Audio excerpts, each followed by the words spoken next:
With us to unpack this is one of the authors of the publication, Mr. Nathan Picarsic, Senior Fellow at the FDD. Sir, welcome to Forum Daily. Thank you for having me. So firstly, can you give our viewers an overview of how the CCP is seeking to extend its influence around the world?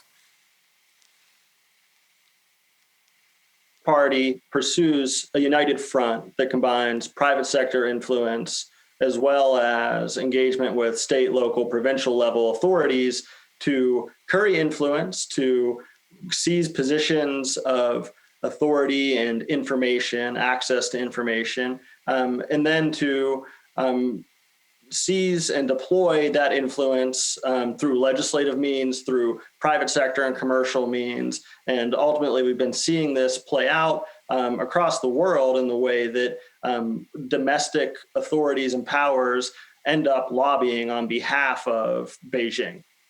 All right, sir. Well, moving to your report, all over the map, what would you say are the major takeaways from it? I think there needs to be an increased awareness among democratic, particularly federally organized republics across the world to this type of threat. There needs to be protection against the way that Chinese money, private sector influence, and government-backed actors can take control of political discourse, political action, as well as supply chains and technology flows. And we know this report also touched on influence efforts at the subnational level. So tell us a little bit more about subnational levels and how these influence efforts are impacting them. So when we look at authorities below the federal or national level, oftentimes elected officials and bureaucrats are optimizing for economic growth, for jobs, for inbound investment.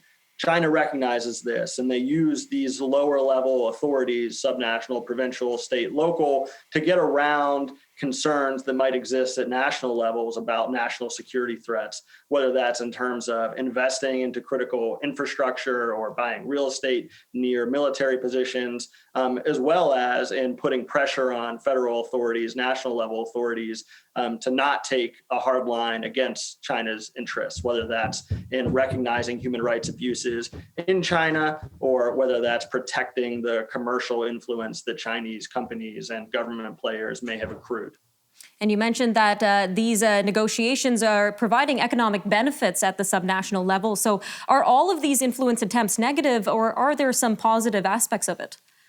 Typically, those positive aspects show up in short-term time horizons. So you may have increased levels of investment at a local level. You may have short-term job boons. But over the longer term, we see that these influence measures mean that long-term benefits accrue to the Chinese Communist Party and to Beijing, not to local economies. Look to the solar industry as one example where 10 years ago, Western players in the United States were dominant sources of technology and innovation, received investment that led to short-term boons, but over the past decade have wound up in a position where China dominates the overwhelming majority of this industry, have offshore jobs, have taken over supply chains. So those benefits seem to only accrue in the short term. The long-term strategic positioning that China seizes turns out to be just for Beijing's benefit, not for anyone else's.